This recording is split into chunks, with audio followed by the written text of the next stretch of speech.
everyone, it's Brian with Workshop Addict, and today we're going to take a second look at our Echo 58 volt power head and string trimmer.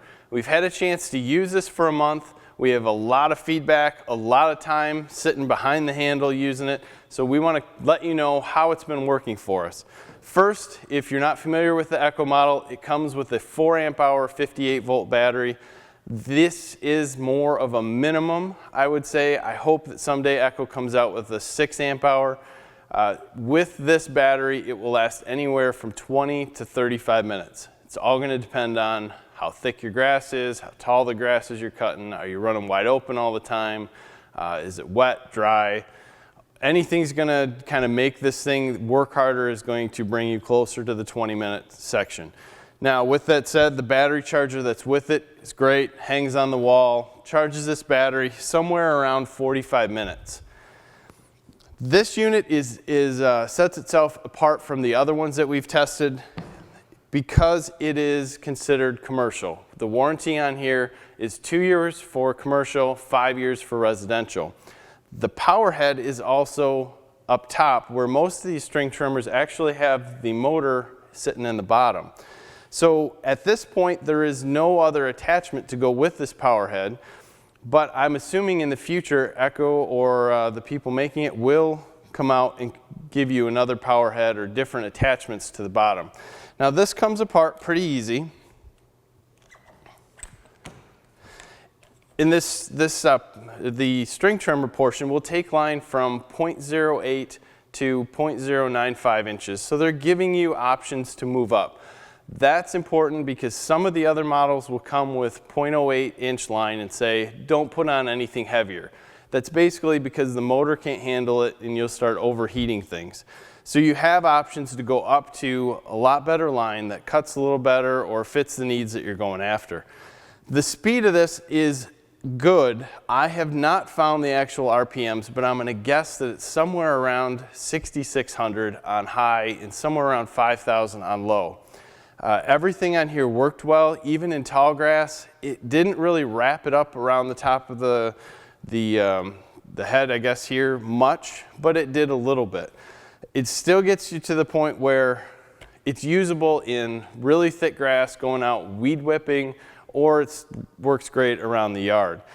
Another feature that this one has is you can go from 16 inches down to 14 inches just by flipping around this cutter. And while everything's covered in grass right now, there's 2 bolts that hold it into place. So by dropping it down to the 14-inch setting, you'd be able to extend your battery life a little bit. So being the fact that this is kind of the only model that comes apart, it makes it a little bit different from the others. And it allows you to maybe expand its use further along. The dual speed here basically just slows the motor down and conserves battery. It's nice if you're working around a house where you do have a variable speed trigger. You don't need the speed, but if you're going to cut anything serious, or if you're going to try to cut the full 16-inch swath, you need the high speed. So what I've found with this unit, and it happens sometimes and doesn't happen other times. I can be cutting, like I have a ditch bank that's at our yard. We mow about 1.5 acres of land.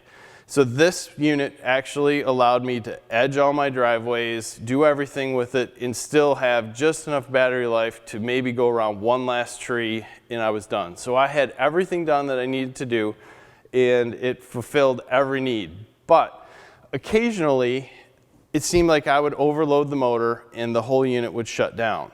And it might happen while I was cutting 12 inches of grass on a ditch bank, which I can understand, but then I might be kind of mowing around a gutter that's sticking out, and because I don't really like to get the push mower out, I'll just use this and I'll take a 15 or 16-inch swath and just kind of go back and forth, and then all of a sudden it cuts out and is not happy.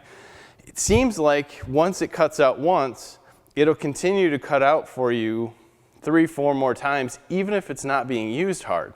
Now I wondered if it's the battery that's overheating or if it's actually the motor that's working. So I played around with it and found out that it's actually the motor that's cutting out and it's not a battery overheating.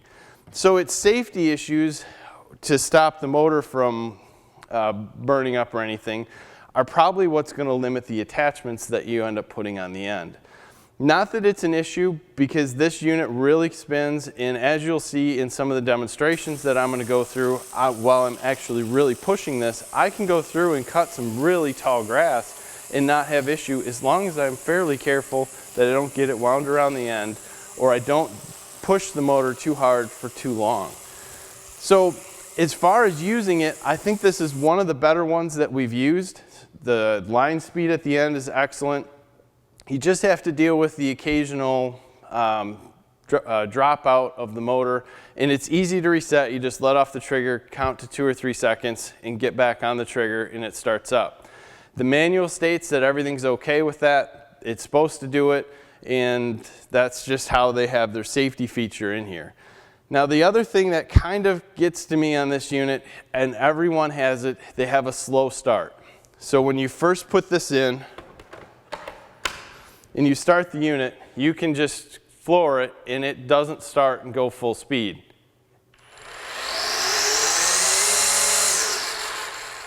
It takes a while to get up to full speed. Now you can be, mowing around and going around trees and decide, hey, I need more power, so you pull the trigger to wide open and go. Well, just as fast as that wound up, that's the speed that it goes from half to full throttle. So you have to be thinking ahead of time. When you're used to a gas machine, you need power, you just give it some power and you got it. Here, you might need power and you have to actually pull the throttle farther, and that might trip the motor. So there's some give and take with this one on speed. As far as speed of the triggers, the speed of the string is great, but how fast it reacts is a little bit slow for my taste. If you're out looking for one of these, I think this is one of the top 3 that are out there. I think it's worth a look. They do have a blower, they have a hedge trimmer, and they're probably going to come out with some other items for this. So it definitely gives you some more options, and it is one of the few that has the power head up top that allows you to possibly buy more attachments for the bottom. So check out our blog post on this. We'll have more information up on it. We also have a forum at WorkshopAddict.com. Subscribe to our channel and you'll get more tools like this that we'll review, give you some in-depth, well-used feedback on what we're doing. And if you like this video, click like. Thanks for your time. Have a great day.